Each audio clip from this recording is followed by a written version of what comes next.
I thought it had to be in writing. The last question that the defense asked him was, did you write any of this down?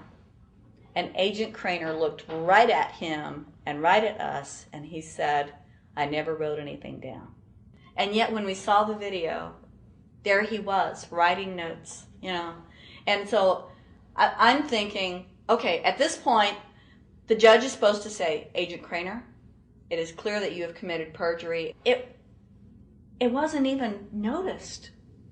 It finally came to the climax. Mr. Harrell looked right at the prosecutor, and he said, I will tell you the same thing I have told over and over again to government officials. You show me the law that requires me to file a tax return, and I'll be glad to do it. And again, I ask, under what is the requirement that you claim and are required to do these things?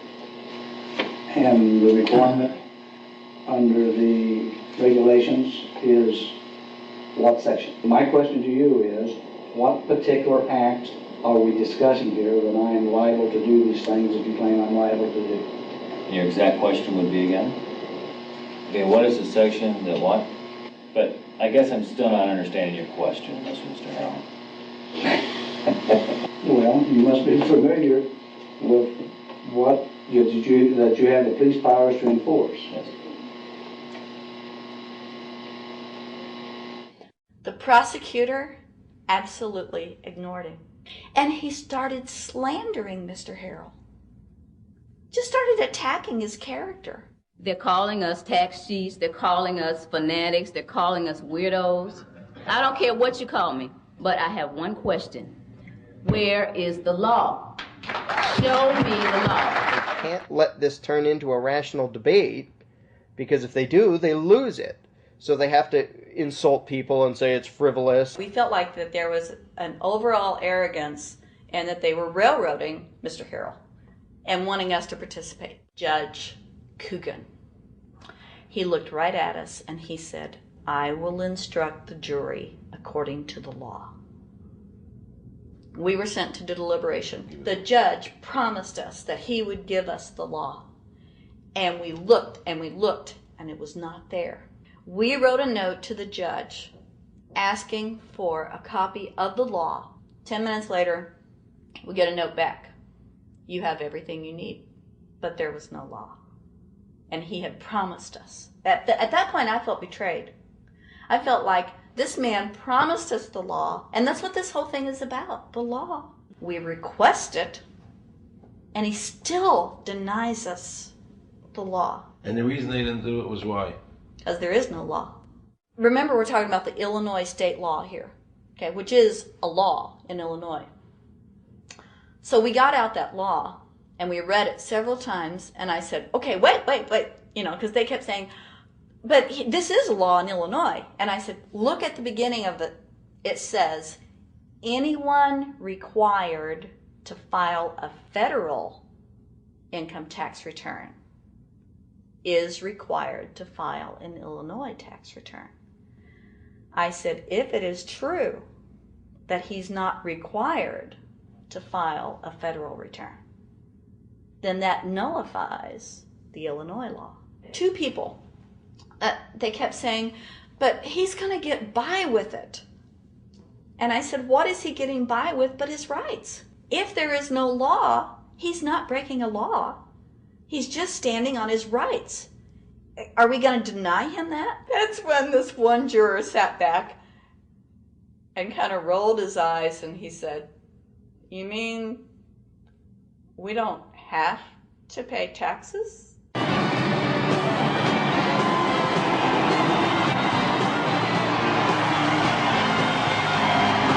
All of a sudden we realized that this trial was much bigger. And the ramifications of this trial were going to be so broad if it actually got out. I mean, it's like we had just discovered this great government secret. And so when we came out for the delivering of the verdict, the judge was, I'm sure, even at this point, I'm sure he still thought we would give a guilty verdict. And the reason I say that is because of the look on his face when the first not guilty was read. His face just turned white. I mean, it's like, I don't believe this. The second time, you could hear people out in the audience, just in the courtroom, just going, wow, And the judge is just getting red in the face. I mean, he was just livid. And the judge got up and left. I sat there and I thought, this truly is a victory for the people. And I have never felt more patriotic. And I knew that we had done the right thing. I looked at that man, Mr. Harrell, and I thought, the system might not work all the time, but this time, for that man, it did. In November 2004, the government arrested former IRS criminal investigator Joe Bannister. They charged him with fraud for telling the American people the truth about the income tax laws. The jury obviously agreed with Joe. Well, it just showed Mr. Bannister to be honest and straightforward and working within the law. Vernice Kuglin, a Federal Express pilot, claimed there was no law requiring Americans to file an income tax. She also won in court. 24 people were criminally charged by the IRS because they claimed there was no law requiring them to file an income tax return. The fact is, neither the judge, nor the prosecutor, nor the IRS could bring that statute in there because it's not in the books. The jury came back with an acquittal for everyone. When the matter is put to the test, which means in terms of court and enforcement action, there is a 100% success rate in shooting down these arguments. The mafia has a code and they follow it, and it's a code of honor. But the IRS has no code of honor.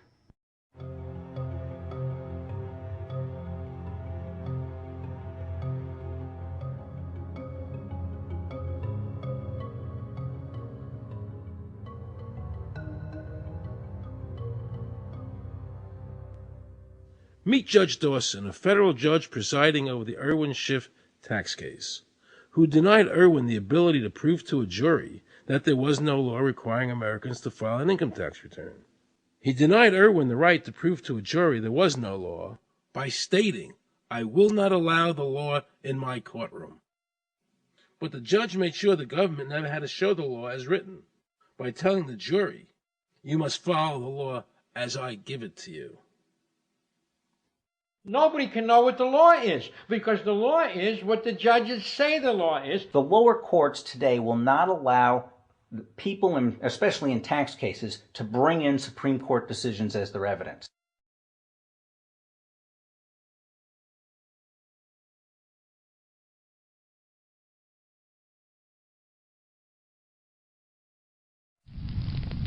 Here we have a federal judge railroading an American citizen by saying Supreme Court decisions are irrelevant. And again, nothing from the press defending our freedoms.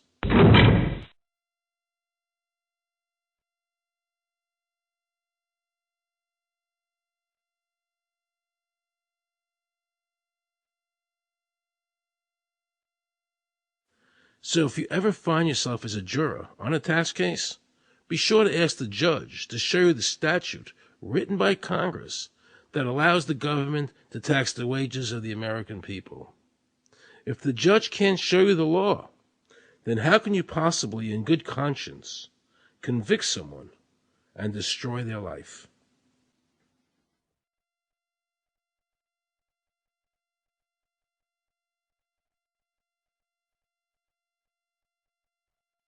Let's see how the IRS treated one of America's greatest heroes, and someone I cherished as a child. Joe Louis was an American icon. Victorious in his first 27 fights, the Brown Bomber quickly rose to heavyweight champion of the world.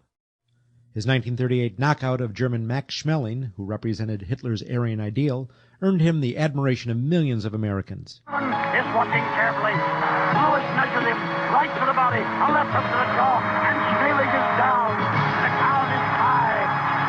Right after Pearl Harbor was bombed, Joe had a title fight where he donated his fee to Navy War Relief. Well, I'm not working for nothing. I'm working for my country, and I think that's about the greatest piece of work that anybody can do. Well, I certainly agree with you for that, but you're turning over an awful lot of money. Well, we all turn over a whole lot for this country at this time.